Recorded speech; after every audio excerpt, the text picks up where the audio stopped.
Olá, meus alunos! Hoje vamos ter mais uma aula de inglês com música. E a música de hoje é Time After Time, da Pink, numa versão acústica. Nesta aula vamos analisar a letra da música, ver a tradução dela, também algum vocabulário e gramática utilizada no contexto da música, da letra. Bom, vamos para o título, primeiramente, Time After Time, que neste contexto dá a ideia de todas as vezes, né? Usando aí como se fosse repetidamente, todas as vezes repetidamente. Lying in my bed, deitada na minha cama. I hear the clock tick and think of you. Ouço o tic-tac do relógio e penso em você. Turning in circles, girando em círculos. Confusion is nothing new. Confusão não é nada de novo. Ou confusão não é novidade, né? Também poderíamos traduzir dessa forma.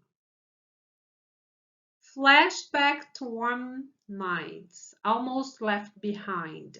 Então, recordações de noites quentes, quase deixadas para trás. Almost left behind. Behind, que é atrás. E left aqui, nesse caso, não é o left de esquerda, mas sim o left passado do verbo leave, de deixar, né? Então, deixadas para trás ou esquecidas também poderíamos traduzir como esquecidas, né? Quase esquecidas. Suitcase of memories, mala de lembranças. Time after time, né? Ela não termina aqui a frase, mas dá-se a entender repetidamente, mas na música ela acaba não falando a frase toda. Sometimes you picture me. Às vezes você me imagina. I'm walking too far ahead. Estou andando muito à frente.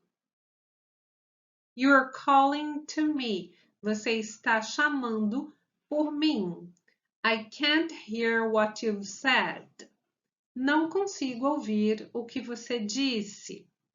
You say, go slow. I fall behind. Você diz, vá devagar. Eu fico para trás.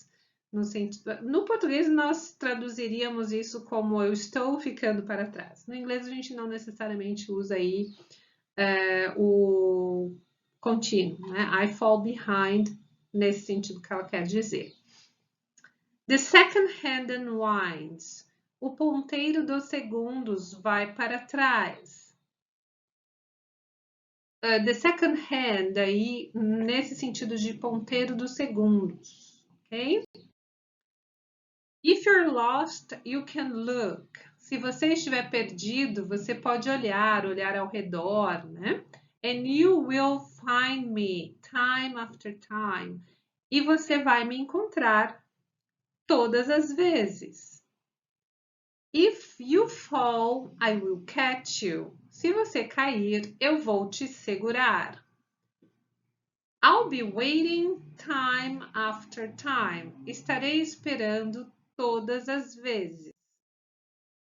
If you fall, I will catch you. Se você cair, eu vou te segurar. E aqui ela vai repetir a mesma frase. I'll be waiting time after time, time after time. After my picture fades. Depois, minha imagem desaparece. And darkness has turned to gray. E a escuridão se tornou cinza. Watching through windows. Observando pelas janelas. I'm wondering if you're okay. I'm wondering if you are okay. Eu quero saber se você está bem.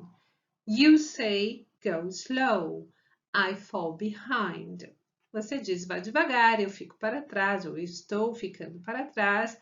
The drum beats out of time. A batida do tambor está fora do ritmo. Out of time, fora do ritmo. If you're lost, you can look. Se você estiver perdido, você pode olhar ao redor. E aqui vai repetir novamente, né?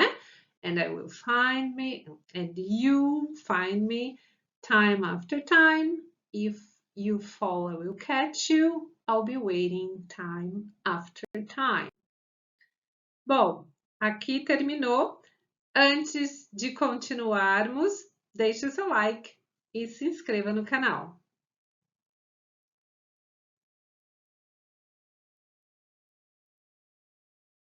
Continuando então, vamos dar uma olhadinha aqui nos vocabulários. E eu separei alguns que aparecem aqui que eu achei interessante.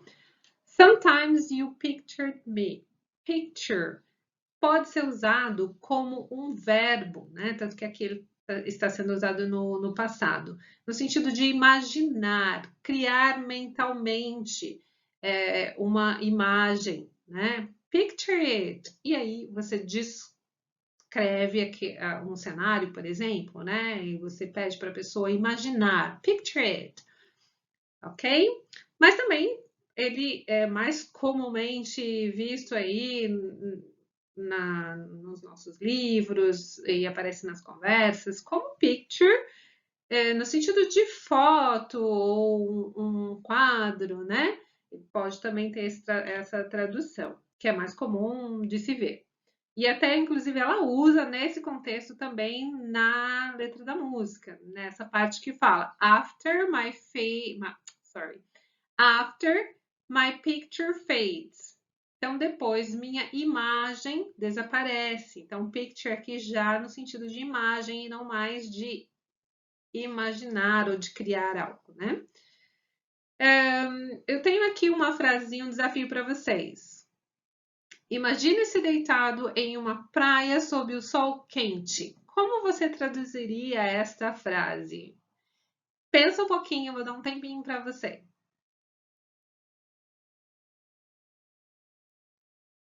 Imaginou aí? Como ficaria então essa frase? Picture yourself lying on a beach in the hot sun. Se você fez certinho, parabéns para você. Vamos ver então mais uma palavra, mais um vocabulário. I'm wondering if you're okay. Aqui, wonder, nessa frase, está no sentido de expressar o desejo de saber algo, querer saber algo. Então, eu quero saber se você está ok, eu estou querendo saber se você está ok, se você está bem. Então, ele está sendo usado como verbo e nesse sentido. Mas ele também pode ser usado como admiração, como um noun, né? Como noun, como admiração, olha só esse exemplo que eu trouxe para vocês.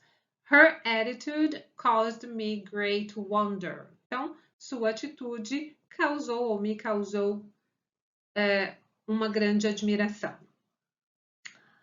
Bom, eu trouxe aqui um desafio também. Eu quero saber por que ela está tão triste. Como vocês traduziriam esta frase aqui para o inglês? Vou dar um tempinho para vocês pensarem. Enquanto penso, se vocês quiserem pronunciar, falar essa frase em voz alta para vocês, seria interessante, assim vocês acabam praticando um pouco do speaking.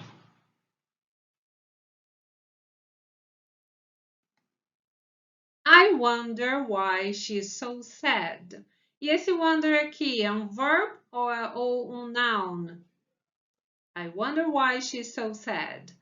É um verb, né? Eu quero saber por que ela está tão triste, ok? Vamos para mais um. Vamos ver a frase agora. And the darkness has turned to gray. Turn, nesta frase, significa o quê? Tornar-se, mudar para, né? E a escuridão tornou-se cinza. Turn pode também significar algumas outras coisas. Eu trouxe algumas delas aqui. Por exemplo, oportunidade, ligar, desligar, que a gente vê bastante como turn on, turn off, né? E no sentido de oportunidade, olha o exemplo. It's my turn to get a promotion. Então, é a minha oportunidade de conseguir uma promoção. Surgiu uma vaga no meu departamento, meu chefe saiu, então it's my turn to get a promotion. Também trouxe um desafio para vocês, que é, ela tornou-se 18 anos no último mês.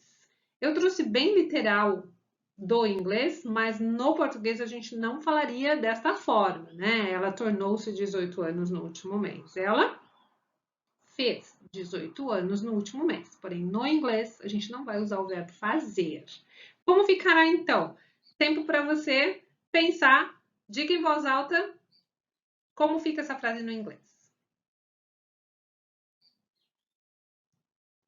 Vamos ver, então. She turned 18 last month. E é esse o verbo que nós vamos usar para dizer que ela fez 18 anos. Ou se a gente quiser usar no futuro, né? She's going to turn 18 next month. Aí depende do contexto da nossa conversa, ok? Vamos seguir então. Agora nós temos a estrutura gramática. Eu separei aqui estes dois verbos, né? A letra da música começa com a primeira frase, lying in my bed. Esse verbo lie, né, que é o infinitivo, seria lie, to lie, que é deitar. A gente tem um outro verbo que é escrito da mesma forma, pronúncia igual, to lie, mas no sentido de mentir. Vamos ver a conjugação de cada um. Vamos começar com o to lie de deitar. Então, no past simple, lay, no past participle, laying, e no present participle, lying. To lie, mentir. Este é um verbo regular, então ele só vai acrescentar ed. Neste caso, como a forma infinitiva do verbo já termina com e, a gente vai acrescentar só o d. Então, lied, lied, tanto para o past simple quanto o past participle. E lying para o present participle. Então, sim, os dois verbos no present participle ficam iguais. Lying, lying. Como que a gente vai saber a diferença? Quando que está sendo usado o lie de mentir ou lie de deitar? Vai ter que ser pelo contexto da conversa e parece meio confuso, mas a gente acaba entendendo no decorrer da conversa, né? Então, don't lie to me. Não minta para mim, né? A gente não pode traduzir de uma outra forma essa frase. Muito bem, vamos dar uma olhadinha pelo present participle. O que é o present participle? Eu coloquei ali, mas talvez nem todos conheçam com a nomenclatura, né? Na verdade, a nomenclatura é mais para quem gosta mesmo de saber essas nomenclaturas gramaticais. Para quem vai só usar o inglês para conversation, não há necessidade de ficar, né, se atentando a essas nomenclaturas. Mas, como aqui podemos ser alunos de todos os gostos, querendo aprender tudo, então vamos lá. Present perfect. Desculpa, gente. O present participle é usado para expressar uma ação em andamento. Vamos usar o to be mais o present participle, que nada mais é o verbo com ing. E assim a gente forma o quê? Forma o continuous ou progressive, né? Então, olha alguns exemplos. He's walking in the park. Ele está andando no parque. They are playing in the garden. Eles estão brincando no jardim. Acho que isso é tranquilo. Vamos para frente. Preste atenção nestes verbos aqui.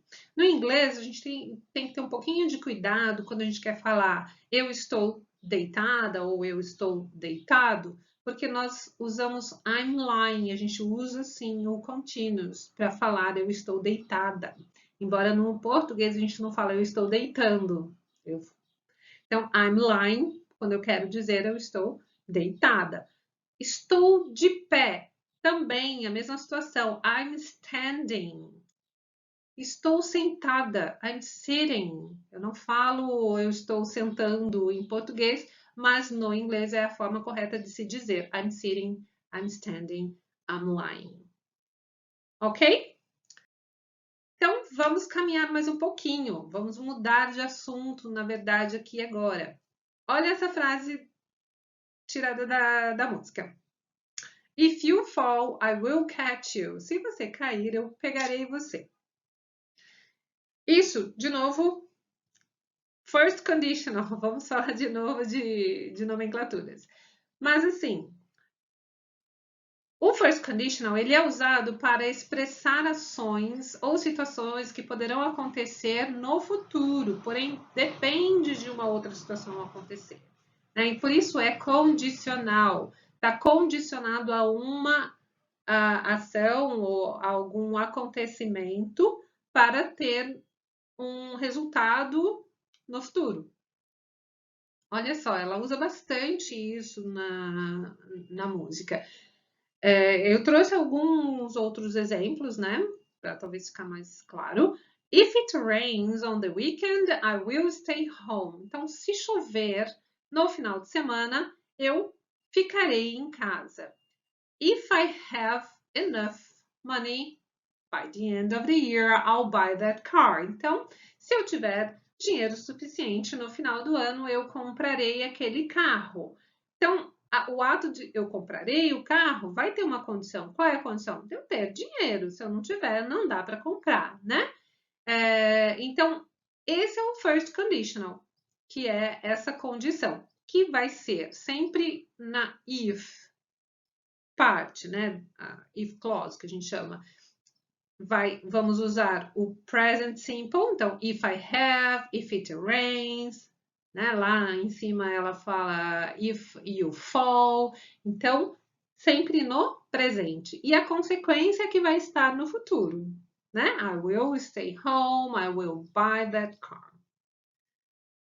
Seguindo em frente, olha só mais uma frase que ela usa na música, né? If you're lost, you can look and you will find me. Né? If you are lost, presente, you will find me.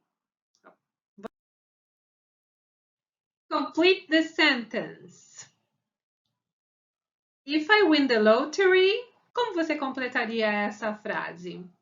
Pensa um pouquinho, vou dar um tempinho para vocês. Vamos ver se vocês pensam na mesma coisa que eu pensei. Vamos ver? If I win the lottery, I will buy a new house. E aí, pensou o mesmo que eu? Ok, ficamos aqui por hoje. Espero que vocês tenham gostado. E se vocês gostaram, não deixem de deixar aquele like ou se inscrever no canal se você ainda não é inscrito. Até a próxima aula. Bye, bye. See you.